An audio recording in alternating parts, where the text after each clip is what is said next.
Hey, welcome back to another episode. Today's topic is defer. This is a part of the execution 4D framework. If you didn't remember the 4Ds, they are do, defer, delegate, and delete. All right, and what does defer mean? Defer means wait, stop, can't do it quite yet. So, it's a very important part of the execution 4D framework because often this is where things fall apart. If you find yourself procrastinating, that means that this defer bucket has gotten quite large, and all the tasks that are essentially going into those bucket, they're not being managed very well. So that bucket's filling up and it's overflowing. And as a result of overflowing, you're trying to take the things that are falling out of the bucket and put them back in the bucket, or trying to get a bigger bucket. And again, a lot of craziness happens onto the defer piece. So incredibly important that we actually review how it should work so that whatever ails you with procrastination, we can just address that now. All right. So in going through the 6 criteria, remember, we have team, alignment, consequences, deadline, scope of work, and priority. And we're going to go through each one so that you have a better idea of how you want to approach each of the 6 criteria to figure out what do you do when you actually defer something. So remember, deferring means wait, not yet. So number 1, if you have a team, that team may forward things to you, or they may actually be able to address things on their own. But anything that gets deferred is going to be reviewed later. So if something makes it through your team and you determine that, hey, this particular task, it needs to be deferred, you're making that decision. And odds are that if your team's doing their job, then whatever's coming across your plate is something that deserves review, but maybe you don't have the opportunity to do it right now, so you're going to do it later. That's all that means. You're going to do it later.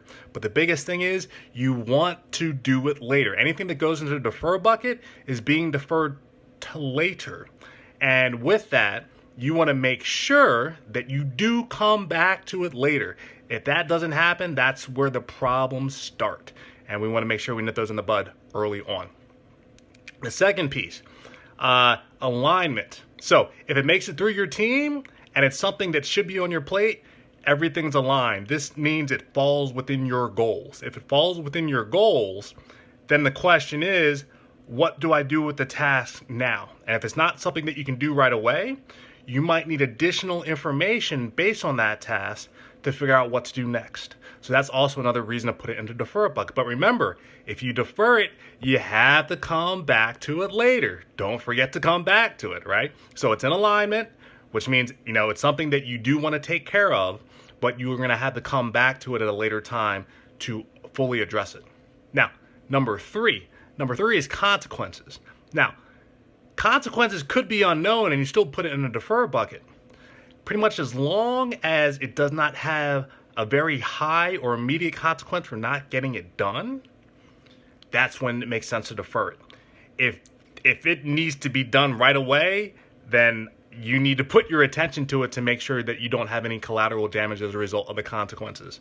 So that's something really important to remember there. So look at the consequences. If it's something that can wait because the consequences aren't too high, then defer it. All right, especially if you need to gather more information. All right, number 4 is deadline. So if something's coming across your plate and it doesn't have a deadline, then it may not be important. Obviously, if it has a short deadline, take care of it in the timeline that you need. But if there's no deadline, this is one of the most critical pieces. You want to apply a deadline of your own. Now, this isn't a deadline necessarily to get it done, but remember we said we're going to come back to it? Yeah, I thought you might have forgotten that one. We said we'd have to come back to it. And when you hit the deadline criteria, this is the perfect place to determine when are you going to come back to it. Now, there are a number of different approaches that you can take. A number of approaches. 1, you can put a date to it. 2, you can put it in a group. And when you put it in a group, then all you have to do is come back to that group later. You want to make sure you review that group. All right?